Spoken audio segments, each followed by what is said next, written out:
गणेश भगवान जी की जय। चल अजीत जी, अब बहुत देर हुई उपास रह रहे, भूख लाग आई है, जल्दी से कथा कहा। जब तुम पंचन का इतना भूख लागा थी तो कहेगा उपासी रहो करती हो, ना रहा करा ना रहती हम हन। अब पेट तुम्हारे पे रात है, तुमसे क्या मतलब। चला कथा कहा, फिर समय ना बर्बाद करा। हो ध्यान से सुना फिर।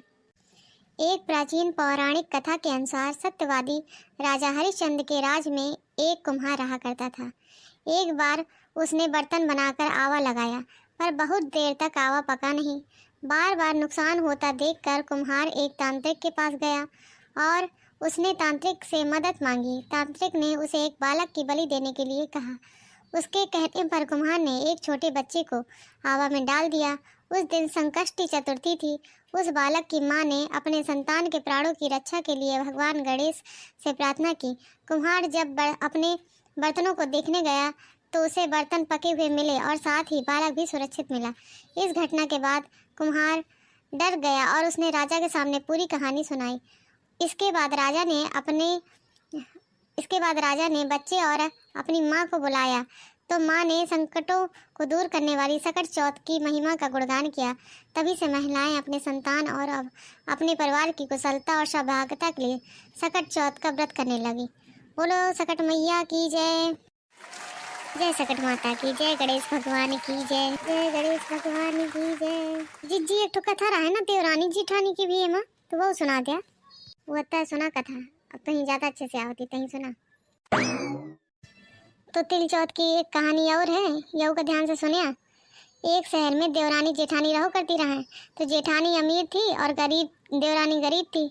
देवरानी गणेश जी की भक्त थी। देवरानी का पति जंगल से लकड़ी काट कर बेचता था और अक्सर बीमार रहता था। देवरानी जेठानी के घर का सारा काम करती और बदले में जेठानी बचा हुआ खाना, पुराने कपड़े आदि उसको दे देती थी। इसी से देवरानी का परिवार चलता था।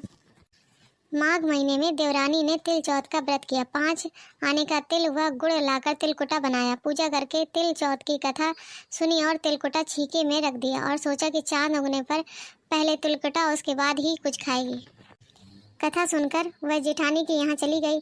खाना बनाकर जेठानी के बच्चों को खाना खाने को कहा तो बच्चे बोले माँ ने व्रत किया है और माँ भूखी है, जब माँ खाना खाएगी तब भी हम भी खाना खाएंगे। जेठ जी को खाना खाने को कहा तो जेठ जी बोले मैं अकेले नहीं खाऊंगा, जब चांद निकलेगा तब सब खाएंगे, उसी के साथ मैं भी खाऊंगा। जेठ जी ने उसे कहा कि आज तो किसी को भी अभी तक खाना नहीं खाया, तुम्हें कैसे दे दूं, तुम सवेरे ही बचा हुआ खाना ले जाना। देवरानी के घर पर पति बच्चे सब आस लगाए बैठे थे कि आज तो त्यौहार है, इसलिए कुछ पकवान आदि खाने को मिलेगा। परंतु जब बच्चों को पता चला कि आज तो रोटी भी नहीं मिलेगी तो बच्चे रोने लगे। उसके पति को भी बहुत गुस्सा आया। कहने लगा सारा दिन काम करके भी 2 रोटी नहीं ला सकती तो क्यों काम करती हो। पति ने गुस्से में आकर पत्नी को कपड़े धोने से मारा। धोना हाथ से छूट गया तो पाटे से मारा। वह बेचारी गणेश जी की याद करती हुई रोते रोते सो गई। उस दिन गणेश जी देवरानी के सपने में आए और कहने लगे धोने मारी, पाटे मारी, सो रही है या जाग रही है। वह बोली कुछ सो रही हूँ, कुछ जाग रही हूँ। गणेश जी बोले भूख लगी है, कुछ खाने को दे। देवरानी बोली क्या दूँ, मेरे घर में तो अन्न का एक दाना भी नहीं है। जेठानी बचा कुचा खाना देती थी, आज वह भी नहीं मिला। पूजा का बचा हुआ तिलकुटा छींके में पड़ा है, वही खा लो। तो तिलकुटा खाने के बाद गणेश जी बोले धोने मारी, पाटे मारी, निपटाई लागी है, कहाँ निपटे। वह बोली यह पड़ा है घर, जहाँ इच्छा हो वहाँ निपट लो। फिर गणेश जी बच्चे की तरह बोले अब कहाँ पहुँचूँ, नींद में मग्न। अब देवरानी को बहुत गुस्सा आया, कब से तंग किए जा रहा है, सो बोली मेरे सर पर पहुँच लो और कहाँ पहुँचोगे। सुबह जब देवरानी उठी तो यह देखकर हैरान रह गई कि पूरा घर हीरे मोतियों से जगमगा रहा है। सिर पर जहाँ गणेश जी पोछनी कर गए थे वहाँ हीरे के टीके व बिंदी जगमगा रहे हैं। उस दिन देवरानी जेठानी के यहाँ काम करने नहीं गई।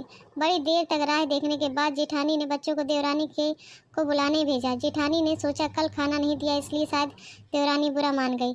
बच्चे बुलाने गए और बोले चाची चलो, माँ ने बुलाया है, सारा काम पड़ा है। देवरानी ने जवाब दिया अब उसकी ज़रूरत नहीं, घर में सब भरपूर है गणेश जी की आशीष से। बच्चों ने घर आकर माँ को बताया कि चाची का तो पूरा घर हीरे मोतियों से जगमगा रहा है। जेठानी दौड़ती हुई देवरानी के पास आई और पूछा कि ये सब हुआ कैसे। देवरानी ने उसके साथ जो हुआ वह सब कह डाला। घर लौटकर जेठानी अपने पति से कहा कि आप मुझे धोने और पाटे से मारो। उसका पति बोला कि भली मानस, मैंने कभी तुम पर हाथ नहीं उठाया, मैं तुम्हें धोने और पाटे से कैसे मार सकता हूँ। वह नहीं मानी और जिद करने लगी। मजबूरन पति ने उसको मारना पड़ा। उसने ढेर सारा घी डालकर चूरमा बनाया और छीके में डाल रख कर सो गई। रात को चौथ विनायक जी सपने में आए कहने लगे, भूख लगी है, क्या खाऊं। जेठानी ने कहा, हे गणेश जी महाराज, मेरी देवरानी के यहाँ तो आपने सूखा तिल कुटा खाया, मैंने तो झरते घी का चूरमा बनाकर आपके छीके में रखा है। फल और मेवे भी रखे हैं, चाहे खा लीजिए, जो चाहे खा लीजिए। बाल स्वरूप गणेश जी बोले, अब निपटे कहाँ।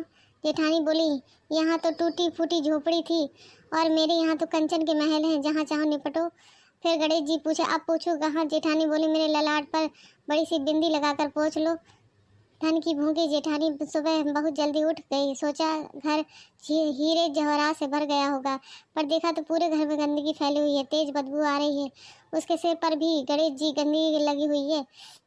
उसने कहा, हे गणेश जी महाराज, ये आपने क्या किया, मुझसे रूठे और देवरानी पर टूटे।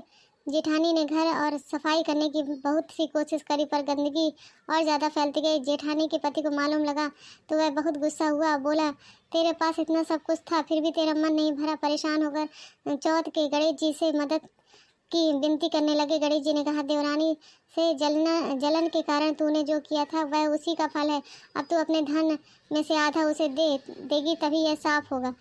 उसने आधा धन बांट दिया, किंतु मोहरों की एक हुंडी चूल्हे के नीचे गाड़ दी। उसने सोचा किसी को पता नहीं चलेगा। उसने उस धन को नहीं बांटा। उसने कहा, हे गणेश जी, अब तो अपना एक यह बिखराव समेटो। वे बोले, पहले चूल्हे के नीचे गड़ी हुई मोहरों की हंडी सहित ताक में रखी 2 सुई के भी 2 हिस्से कर इस प्रकार गणेश जी ने बाल स्वरूप में आकर सुई जैसी छोटी छोटी चीज़ों का भी बंटवारा किया, अपनी माया समेटी। हे गणेश जी महाराज, जैसे आपने देवरानी पर कृपा की, वैसे सब पर करना। कहानी कहने वाले, सुनने वाले व हुंकार भरने वाले सब पर कृपा करना, किंतु जेठानी को जैसी सजा दी वैसी किसी को मत देना। बोलो गणेश जी महाराज की जय, चौथ माता की जय। जय गणेश महाराज की जय। जय गणेश, जय गणेश, जय गणेश देवा, माता जकी पार्वती, पिता महादेवा। पानी चढ़े, फूल चढ़े और चढ़े मेवा, लड्डू का भोग लगे, संत करे सेवा। एक दंत दयावंत, 4 भुजाधारी, मस्तक सिंदूर सोहे, मूस की सवारी। अंधन को आँख देते, कोढ़िन को काया, मांझिन को पुत्र देते, निर्धन को माया। सूरदास शरण आए, सुफल कीज सेवा।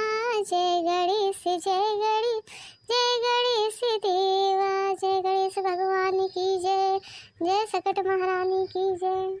भैया बहनी है, बस तुमसे एक प्रार्थना है कि वीडियो को लाइक कर दिया और चैनल को सब्सक्राइब कर दिया। अब वीडियो पूरा देख के जरूर जाया करें। हाँ।